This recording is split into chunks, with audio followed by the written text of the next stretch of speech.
sometimes the word legend gets thrown out a bit too freely, I reckon. True. And I'm always cautious to use it. Are you about to do it again? Well, no, I'm about to do it because it's very deserved, mate. I'm not doing it because we're trying to be nice. This one definitely, mate. Our special guest, Peter Carey, of course, 400 plus games for the Bays. 19 times he represented the state. He's a legend of the game. And if we read his portfolio, what he's accomplished, we wouldn't have time to interview him. But Pete, always a pleasure to catch up with you, mate. Good to be here, Phil. Mate, always tough to know where to start with you. But I thought we'd go down this road, mate. I looked this up. Debuted round 12, 1971 against Centrals. What can you remember about your first game? I remember it very well. I might talk about training the week before first. So it was a Thursday night. The B grade used to train one end and the A grade used to train the other end. Harry Kernahan was our coach of the reserves then. We're doing some circle work and I heard this voice come and there was a guy standing in the middle of the oval and it was Curls, and I thought, I think he called my name. So I've turned around, I've started walking towards him. First thing he said, when I call your name, you run, you don't walk. So that was my introduction to Curls. So then I trained for about 20 minutes with the league side. I had not met one person in the league side. We changed in separate change rooms. The B grade were one end and the A grade were the other end. So I trained for 20 minutes, get a phone call 9 o'clock that night to say I'm in the league side. We're playing at Elizabeth. I didn't have a car. I hadn't met one of the league players, so I had no idea how I was going to get there. So I spoke to one of the reserves guys, asked him for a ride. So my first league game, I got there at 10:30. And I remember standing on the boundary watching the reserves play. Kevin Parham, the team manager, came down and said, Curls said, you've got to sit down and rest your legs. So,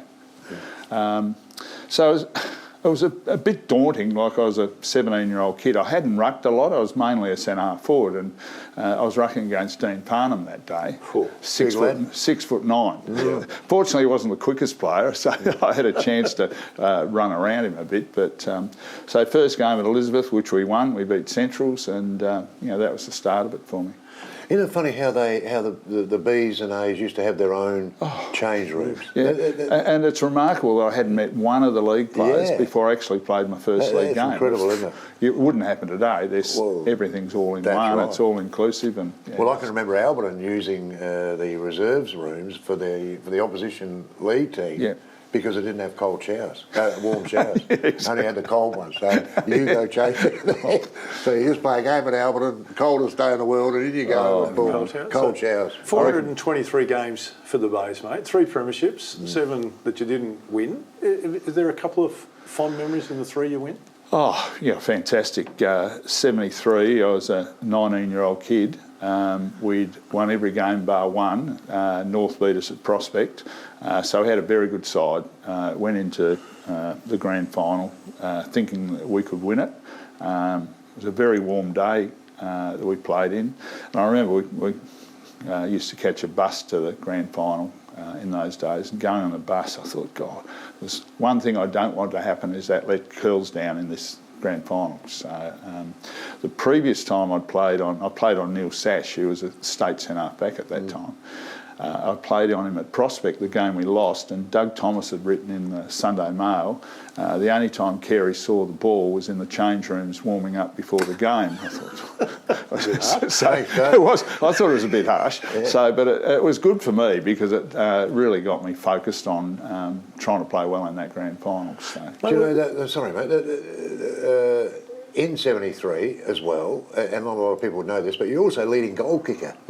For the club. So, if you said that to someone in the street today, they say, no, he's a ruckman. What are you talking about? No. Yeah. That's not a bad feat in a premiership year to be the leading goal kicker. Yeah, in fairness, I think Fred missed quite a few games with injury that year.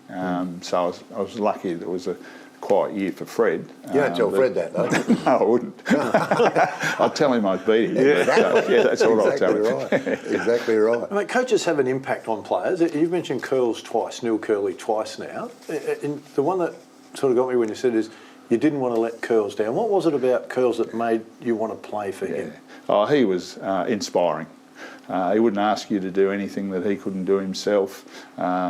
Just had that passion and enthusiasm that rubbed off on you. I still remember, like, we used to have practice matches at Glenelg, and we'd be practicing throw-ins, and Curls would ruck against me, and he's about 5'6", but very competitive. He had long arms and big elbows, so you sort of got a couple of whacks. He was just inspiring. Like, I loved Curls.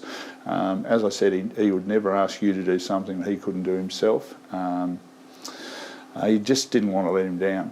I got into trouble a couple of times, maybe more than a couple, but a couple I remember distinctly. I got Unley Oval, which was a pain in the neck to park. I parked, seemed miles away, and I got to the meeting 5 minutes late. So Curl stopped the meeting, said, "Come on in, Peter. Do you think 19 players can get here on time and one player can't? You're letting the team down." God, made me feel about 2 foot tall. So I was late a couple of times to meetings with hassles with car parks. Because I only was 17, still at school, I used to go and watch the Seacombe High School play in the morning, and then rely on a ride from John McFarlane to get to the footy in the afternoon. So a couple of times we were late and got into strife. Peter, you played in some great Glenelg sides. There's no doubts about that. 85 and 86, they were great. 73 was probably one of the best grand finals ever. I think Glenelg North Adelaide was a terrific grand final. But it's the games above that I want to talk to you about. The state games that you played. You played 19 or 20 state games for SA. There would have been some classics in the state games. Not only games, but the players you played against and rucked against in those sides. WA, Victoria, you got memories there? Oh, absolutely. Probably bad memories more than good memories. I played on Peter Knight's. He was playing centre half back, I was playing centre half forward, and we were having a pretty lousy day. And I felt like digging a hole and hiding in it, because the ball would come in the air, he'd punch and then run off and just beat me on the ground. And so I had a pretty shocking day in the first half, and then got shifted on to Jeff Southby in the second half, which I thought, God, this is going really well. A couple of easy ones. So we did have, unfortunately, I didn't play in a side that beat Victoria. Would have loved to. We got close a couple of times, but we didn't actually beat them, which was disappointing. Had some, and played against guys like Madden, Mark Lee, Graham Moss, David Cloak, Stephen Michaels from Western Australia. So some great players we played against, and they were great games. We probably had, it was one year that we played Western Australia and Adelaide. We beat them by 60 odd points. Then we went to Perth and they beat us by 60 odd points in the same year with similar sides. So they played a different game of footy, bigger grounds over there. They moved the ball fairly well. So, but I love my state footy. But you got a feather in your cap there too, though, mate. You picked up a Foss Williams medal against WA. That was in WA. Yeah, that was in WA. You win the away game like that, pick up the Foss Williams. That's Pete's got a couple of those. That's a good win. I think it was the first. The one I got in Western Australia was the first one. That was an inaugural Foss Williams medal, which was So it's in a very proud spot at home. So absolutely. Mate, with all the records you got and all the trophies, is there any room for a lounge room, or is it all just the Man Cave Peter Carey Awards? Let's have a look here. You got Foss Williams medal 1981. You got a SA Hall of Fame, Australian Football Hall of Fame, Glenelg Football Hall of Fame, and you rank. This is an interesting one. You rank 5th behind Bradley, Burgoyne, Brent Harvey, and Michael Tuck. The amount of games played there. That's some fair names there, I would and they're fairly fit players, those. Well, you're suggesting that you're not, mate? Not as fit as them. And I missed out that one there. You got 2-time All-Australian as well. There's some. That's a great record. You had a great career, which is, and I'm really glad that we got you in today, because we don't see too many of the boys from that era. We're going to have a part 2 with Pete, but the last question before we get to part 2, mate, we talk about the state games. Who was the biggest challenge for you across your 19 state games where you went, I walked off and I thought, well, that was a battle. That was a battle. Well, Peter Knight's definitely. Super athlete. it was the only time that I really felt that I couldn't do anything that could beat him. You know, that generally you might be beaten for 5 or 10 minutes and you adjust what you do, play from in front or jump differently or whatever. I've always had ways that I thought I could improve my game. Against Peter Knights, I thought, God, I'm in trouble here. Yeah. So Curls was coaching, I think, and he shifted me to, as I said, on to Jeff Southby at full back, who was a fair player as well. So, Wow. and some of the ruckmen were huge. Like Madden was a fantastic player. Graham Moss was a fabulous player. Mark Lee was a nasty player.